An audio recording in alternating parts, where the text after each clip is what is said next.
Hello दोस्तों, ये रिश्ता क्या कहलाता है स्टार प्लस के मोस्ट पॉपुलर शो में आपको दिखाया जाएगा। अक्षरा हार मानकर अपने ही घर वापस आ जाती है नैतिक के साथ और आके इमोशनली होने लगती हैं। कहती हैं कि माँ मुझसे नहीं होगा, मैं किसी को भी फेस करने की कंडीशन में बिल्कुल भी नहीं हूँ। उनकी माँ जो होती है राष्ट्रीय, वो उनको समझाती हैं, कहती हैं कि बेटा कोई बात नहीं, तुम्हें हिम्मत नहीं हारनी है, मेरी बेटी इतनी कमज़ोर नहीं हो सकती। तभी परिवार वाले जो होते हैं वो नक्श के बारे में बताते हैं, कहते हैं कि यहाँ पर नक्श भी आया था। अक्षरा इस बात को सुनकर चौंक जाती हैं। उन्हें लगता है कि कहीं नक्श को हमारे बारे में तो पता नहीं चल गया, लेकिन जो वर्षा होती है वो बताते हैं, कहते हैं कि हमने नक्श को तुम्हारे बारे में कुछ नहीं पता चलने दिया है और जो अनन्या है वो उसको लेकर कहीं बाहर गई है। तभी अक्षरा जो होती हैं वो कहती हैं कि सब कुछ कितना बदल गया है। मतलब जो स्क्रीन पर हमें मकान बदला हुआ दिखता था वो एक छोटा लगता था, लेकिन अब मैं यहाँ सामने से देख रही हूँ पूरा घर बदल गया है, सभी लोग बदल गए हैं, लेकिन मैं आज भी वहीं हूँ। मेरी सिचुएशन जो है वो वहीं पर मैं अटकी हुई हूँ। अनन्या जो होती हैं वो डुग्गू से बात कर रही होती हैं, कहती हैं कि कैसी है तुम्हारी फ्रेंड, क्या तुम मुझसे प्यार करते हो? वो कहता है कि हाँ मैं उससे प्यार करता हूँ, आई लव हर, लेकिन गर्लफ्रेंड बॉयफ्रेंड वाला नहीं, सिर्फ हम अच्छे दोस्त हैं। उसके बाद अक्षरा जो होती हैं वो अपने बेटे को फ़ोन मिलाती हैं, डुग्गू को कहती हैं कि वहाँ पर सर्दी बहुत ज़्यादा है, इसलिए अच्छे से अपना ध्यान रखना। इन्होंने अभी एक दूसरे को नहीं बताया है कि ये दोनों एक ही जगह पर हैं, दोनों एक दूसरे के आसपास हैं। अक्षरा जो होती हैं वो कहती हैं कि नैतिक मुझसे तो झूठ भी नहीं बोला जाता, क्योंकि आज तक कभी ज़रूरत ही नहीं पड़ी है झूठ बोलने की। उधर अनन्या जो होती है वो संजू से मिलती है। संजू अनन्या बहुत सारी बात करते हैं, गॉसिप करते हैं कि इनका डुग्गू का बीच में नंबर ही नहीं आता है। डुग्गू जो होता है वो कहता है कि तुम्हारे बीच में मेरा तो बिल्कुल भी स्पेस नहीं मिल रहा है, अरे भाई मुझे भी तो बोलने का मौका दो ना। उधर जमाईसा की खूब ज़्यादा खातिरदारी हो रही होती है। राष्ट्रीय और उनके ससुर जी जो होते हैं वो नई नई तरीके की डिश खिलाते हैं, कहते हैं कि ये सब मैंने अपने हाथों से ही बनाया है।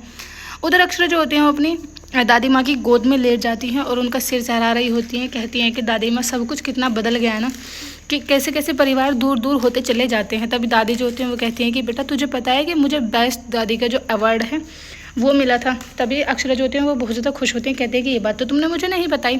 तभी दादी जो होती है वो कहती हैं कि बेटा फ़ोन पे कहाँ इतनी बात हो पाती है, और वैसे भी अकेले इंसान से इतने सारे जने बात करने वाले होते हैं।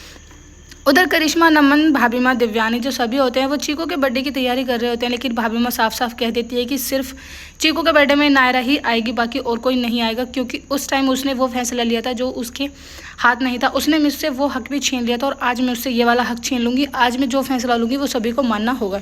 दिव्यानी जो होती है वो भाभी माँ को समझाने की कोशिश करते हैं, लेकिन भाभी माँ उन पर गुस्सा हो जाती हैं, कहती हैं कि दिव्यानी तुम हमेशा मेरे जख्म पर नमक क्यों छिड़कती हो, तुम्हें क्यों लगता है कि मैं हर पल रोती ही रहूँ? इतना कहने के बाद भाभी माँ वहाँ से चली जाती हैं।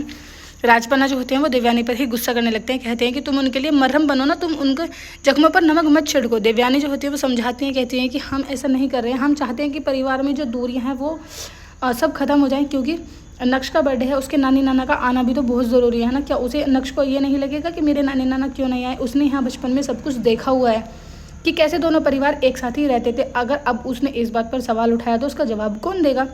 दिव्यानी जो होती हैं वो भी अपनी जगह पर सही बात कहती हैं। उधर आप देखेंगे अक्षरा जो होती हैं वो सभी से बात करती हैं। अक्षरा और नैतिक दोनों बीच में बैठ जाते हैं। चारों तरफ से परिवार वाले उनको घेर लेते हैं और अपनी 10 साल पुरानी बातें ही बता रहे होते हैं, कभी कुछ। वो सब उनके पापा के पीछे पड़ जाते हैं। अक्षरा जो होती हैं वो कहती है कि अच्छा, एक तो मेरे पापा तुम्हें खाना बना के खिलाते हैं, ऊपर से तुम इनकी कमी निकाल रहे हो। कि तभी नायरा और नानू जो होते हैं वो सभी के मुंह में बिस्किट, टॉफ़ी, चॉकलेट वगैरह दे देते हैं, जिससे सब चुप हो जाते हैं और फिर हंसी खुशी खेलने लगते हैं, सब बातें करने लगते हैं। नायरा जो होती है वो अपने बचपन की फ़ोटो देखती है उस घर में, कहती है कि वाह मेरी तो बचपन की फ़ोटो यहाँ पर है, इसका मतलब तो दादी वाले घर में मेरी और ज़्यादा फ़ोटो मिलेंगी। वाह कितना अच्छा लगेगा ना कि मैं जब अपने बचपन की फ़ोटोज़ को देखूंगी। तभी नायरा जो होती हैं वो अपनी माँ से कहने लगती हैं कि मॉम चलो ना, हमें दादी के घर पर जाना है। एपिसोड की एंडिंग तो ऐसी होगी फ्रेंड्स, आने वाले एपिसोड्स में आपको दिखाया जाएगा। दिव्यानी से मिलने के लिए पहुँच जाती हैं अक्षरा, जहाँ पर वो बिल्कुल मना करती हैं, कहती हैं कि हम भाभी माँ के सामने नहीं आएंगे। लेकिन दिव्यानी कहती है कि 10 साल की परीक्षा है, 10 साल की दुआ है जो तुम यहाँ पर आई हो। अब तुम्हें मैं यहाँ से ऐसे हार मान के नहीं जाने दूंगी, क्योंकि तुम ही हो जो हमारे दोनों घरों को एक कर सकती हो। वीडियो अच्छे लगे लाइक करें, चैनल